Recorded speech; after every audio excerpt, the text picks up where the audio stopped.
प्यारे दोस्तों, सादर अभिवादन। मैं हूं महेश कुमार वैद्य और आप देख रहे हैं एनजेपी हरियाणा।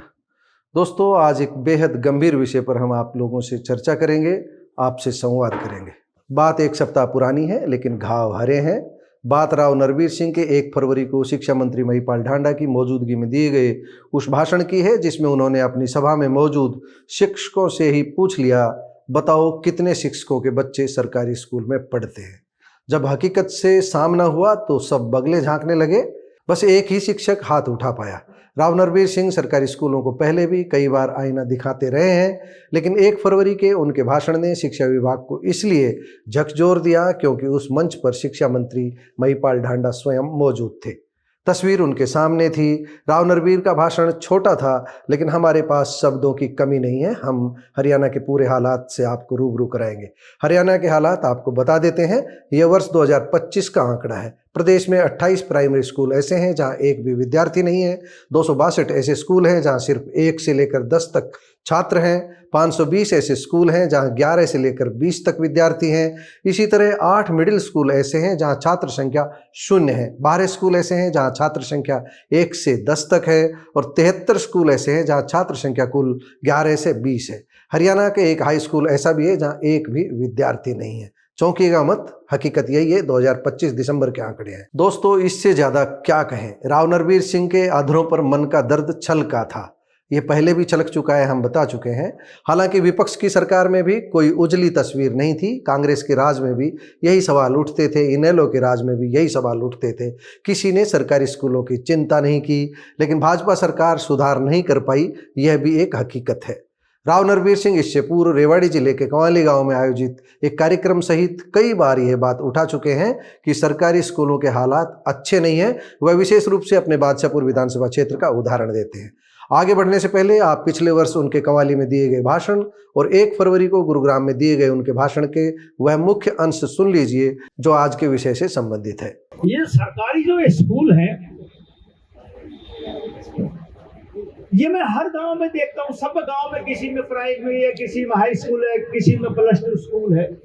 साथियों, इसमें संख्या बच्चों की घट गई।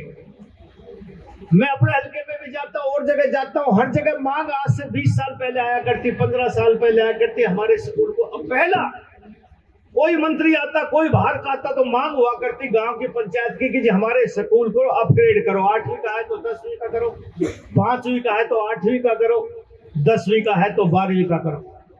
अब ये मांग बहुत कम आती है, लेकिन कहीं आती भी है तो इसके 3 नोट्स हैं कि आपके स्कूल में बिल्डिंग है, जो आप स्कूल मांग रहे हैं उसकी रिक्वायरमेंट कितने कमरों की वो पूरी है, जमीन पूरी है।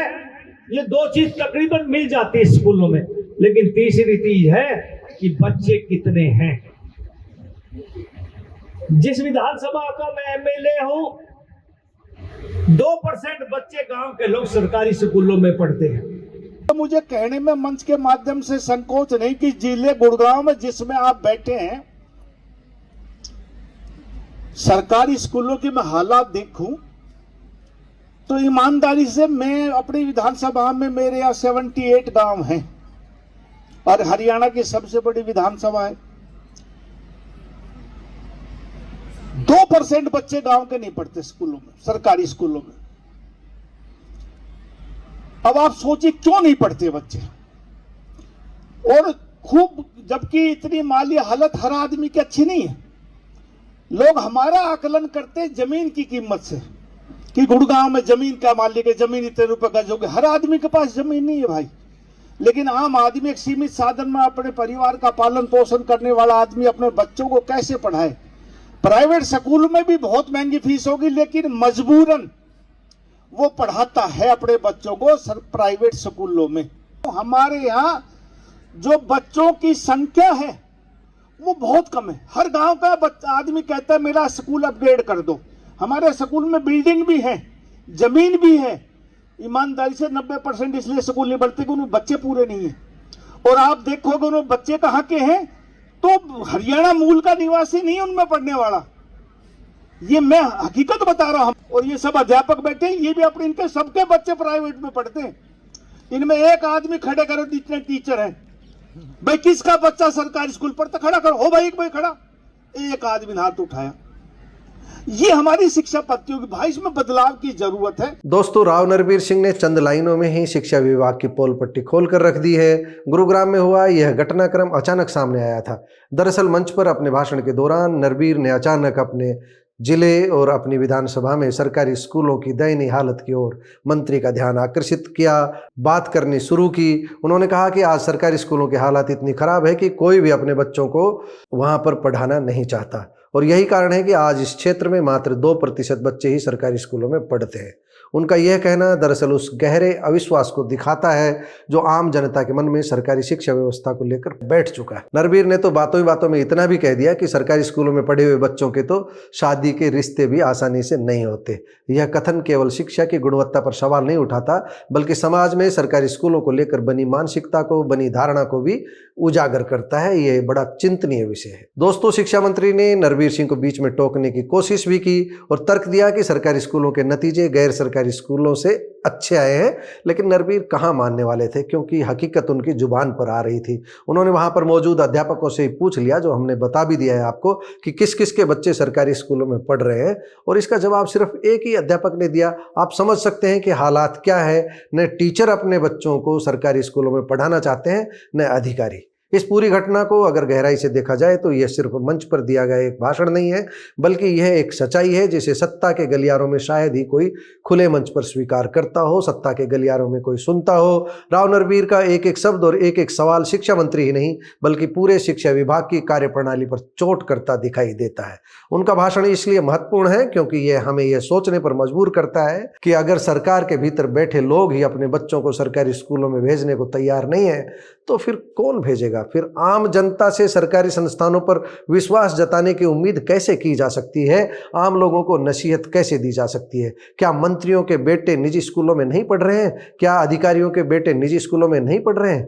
दोस्तों, आज मजदूर भी मजबूर होकर अपने बच्चों को महंगी फीस की मार झेलकर निजी स्कूलों में भेज रहे हैं। इसलिए भेज रहे हैं क्योंकि उन्हें अपने बच्चों को कामयाब बनाना है। अपने खाने की चिंता छोड़कर मजदूर लोग पेट पट्टी बांधकर अपने बच्चों का भविष्य बनाने के लिए निजी स्कूलों में भेज रहे हैं, क्योंकि निजी स्कूल में वाकई शिक्षा का स्तर सरकारी से उन्नत हो चुका है। हालांकि निरंकुशता से जिस तरह निजी स्कूल फीस बढ़ा रहे हैं, वह भी बड़ी चिंता का विषय है। सरकार चाहती तो कुछ समर्थ लोगों से थोड़ी सी फीस लेकर निजी स्कूलों को बेहतर ढंग से कर सकती थी, निजी स्कूलों का बेहतर ढांचा खड़ा कर सकती थी, लेकिन नेताओं को निजी स्कूलों की फिक्र नहीं रही है। आप अपनी स्क्रीन पर एक बार सरकारी आंकड़ों पर गौर कर लीजिए, तस्वीर अपने आप साफ हो जाएगी।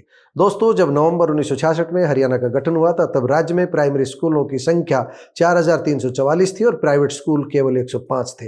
वर्ष 2023-24 के उपलब्ध आंकड़े बताते हैं कि सरकारी प्राइमरी स्कूल बढ़कर 8669 हुए, जबकि निजी स्कूल 1193 हो गए। ये केवल प्राइमरी स्कूलों का ही आंकड़ा है। आप जानते हैं अधिकतर प्राइवेट स्कूल मिडिल या सीनियर सेकेंडरी स्टैंडर्ड के हैं। इसलिए एक बार जरा मिडिल स्कूलों की तस्वीर आपको दिखाते हैं। हरियाणा गठन के समय 1966-67 में सरकारी मिडिल स्कूल केवल 704 थे, जबकि प्राइवेट मिडिल स्कूलों की संख्या मात्र 31 थी। वर्ष 2023-24 में सरकारी स्कूलों की संख्या 2210 हुई, लेकिन प्राइवेट स्कूलों की संख्या सरकारी को पीछे छोड़कर 3430 पर पहुंच गई। सीनियर सेकेंडरी स्कूलों के मामले में भी प्राइवेट स्कूल बाजी मार गए। वर्ष 1966 में 440 सरकारी सीनियर सेकेंडरी स्कूल थे और प्राइवेट स्कूलों की संख्या मात्र 157 थी। वर्ष 2023-24 में यह संख्या कहां पहुंच गई, जरा देखिए। सरकारी सीनियर सेकेंडरी स्कूल बढ़कर 3446 हुए, वहीं प्राइवेट सीनियर सेकेंडरी स्कूलों की संख्या 5908 पर पहुंच गई। दोस्तों, पूरी तस्वीर आपने अपनी स्क्रीन पर भी देखी है। हर वर्ष की तस्वीर आपके सामने है। यहाँ सवाल स्कूलों की संख्या से भी अधिक निजी स्कूलों की ओर बढ़ता अभिभावकों और छात्रों का रुझान है। ऐसा इसलिए हो रहा है क्योंकि हमने सरकारी स्कूलों को दोयम दर्जे का बना दिया है। यहाँ कुछ माह पूर्व नेता प्रतिपक्ष की ओर से प्रस्तुत किए गए आंकड़ों पर भी गौर करने की जरूरत है।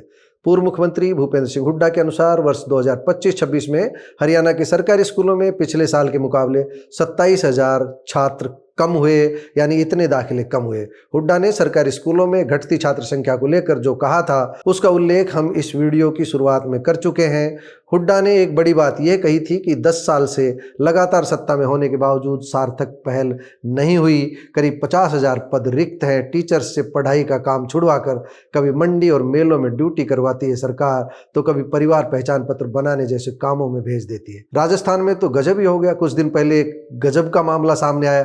अध्यापकों की धार्मिक कार्यक्रम में ड्यूटी लगा दी। हालांकि शोर मचने पर यह आदेश वापस ले लिया, लेकिन सरकार की मंशा तो प्रकट हो गई। हरियाणा में भी हालात कुछ अलग नहीं है। सरकारी स्कूलों के हालात दयनीय है। दिसंबर 2025 में विधानसभा में प्रस्तुत एक रिपोर्ट के अनुसार हरियाणा सरकार ने विद्यार्थियों की संख्या कम होने के कारण पिछले वर्षों में 400 सरकारी स्कूलों को पास के स्कूलों में मर्ज किया है।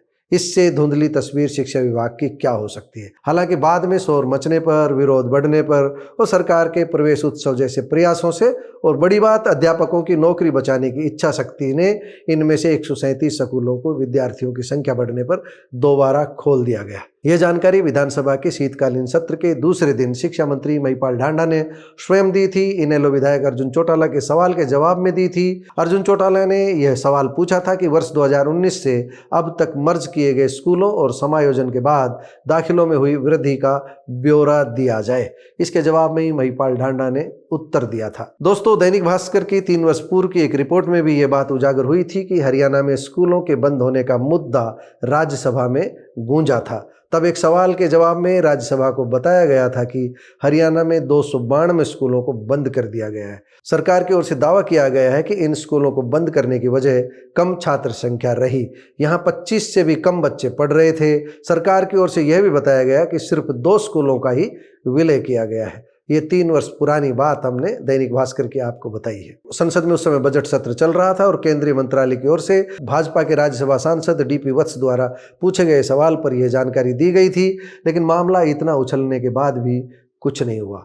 दोस्तों, आप शिक्षा विभाग की इस तस्वीर को लेकर क्या कहेंगे, कमेंट बॉक्स में जाकर बताइएगा जरूर। सरकार दोषी है या समाज, बताइएगा जरूर। हमें आपके जवाब का इंतजार रहेगा। नमस्कार, धन्यवाद।